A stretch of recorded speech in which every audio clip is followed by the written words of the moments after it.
When Russian forces invaded Ukraine in 2022, USDA worried about the possible impact on the global food supply and on already high food prices.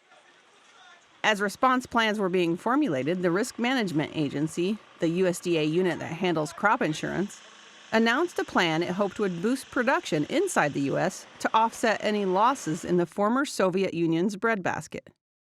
They expanded and simplified 2023 insurance coverage for acres that were either double cropped, where one crop follows another in the same field in the same year, or relay cropped, where the two crops overlap.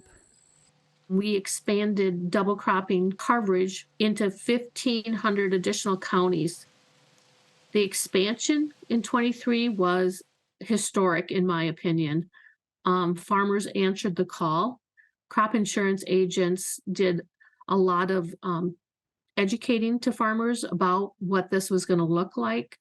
Crop insurance companies supported it, and RMA processed, as a result, 4,166 new requests for coverage in states where insurance for double cropping was expanded or made easier. While the Southeast and the Northeast have traditionally had more acres double cropped, traditionally hovering around 8%, other regions, including the Northern Plains and the Midwest, lagged behind, usually below 2%. Some farmers still aren't eligible for double crop coverage, while others must continue to document 3 years' worth of the practice before being considered. But the boundaries expansions made more producers eligible for the insurance, the cost of which is split between the farmer and taxpayers.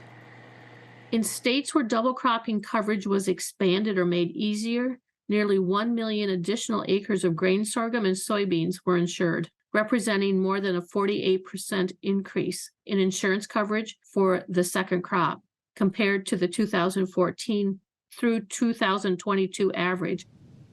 RMA focused on second crop soybeans and sorghum, which have short enough growing seasons to be planted after the winter wheat harvest.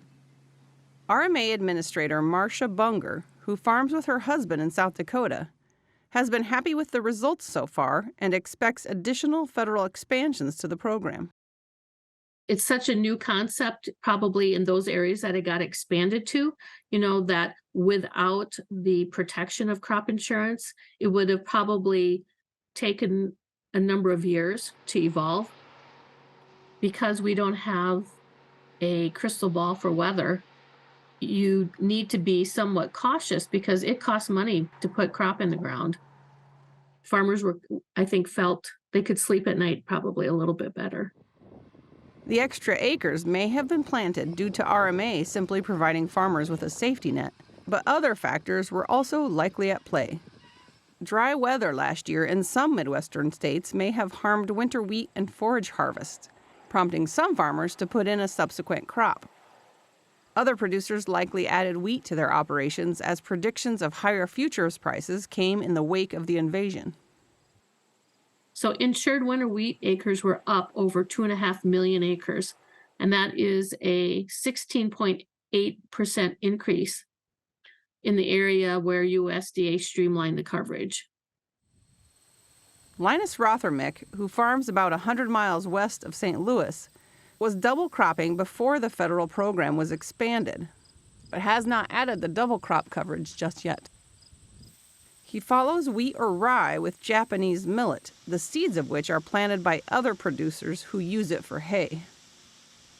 Here in Missouri, we will grow, if we grow wheat or my rye and stuff is harvested in July, late June, early July. So this was planted in the middle of July, and it's already almost close to being mature. So it's a really short season crop. So I can squeeze this in as a double crop, and that's where it really, really works for me. Still, he stands by double cropping as a good practice, both for soil health and his bottom line. Because I'm raising two crops, I got to raise a really, really good corn crop to be as profitable as this is. More than 300 miles to the north, near Latimer, Iowa, Plaggy Farms Incorporated has been experimenting with double and relay cropping for 4 years. The family has planted soybeans following rye in the past, and this year, soybeans following oats. They also experimented with following oats with a sorghum Sudan grass radish turnip blend that a neighbor's cattle grazed in the fall. I don't have a history proven with the USDA yet. They just came out with some new initiatives in the last year or so, expanding double cropping to new counties, and now we'll be eligible for it, so now I want to make sure I certify that I'm doing it. Plagge is doubtful they will apply for the insurance anytime soon. He's weighing the benefits against some of the program's restrictions. Primarily, they love that fruiting body. There's a lot of restrictions on planting dates and crops that can be planted and how they're planted, which we like to experiment, and we're learning so much every year. It's hard to fall into a program until we have enough experience to do it correctly. But he will keep an eye out for some of the fine-tuning of the program that Bunger says is coming, and plans to continue double cropping regardless. Last year, I actually planted crops on our farm here in northern Iowa 9 months out of the year, and we harvested crops 4 months out of the year. So it really spreads out our workload and diversifies our farm significantly, so we're not as exposed to weather risks such as the drought of this year. I think the changes RMA is doing is good. I think it will open up opportunity in the future. For Market to Market, I'm Colleen Bradford Krantz.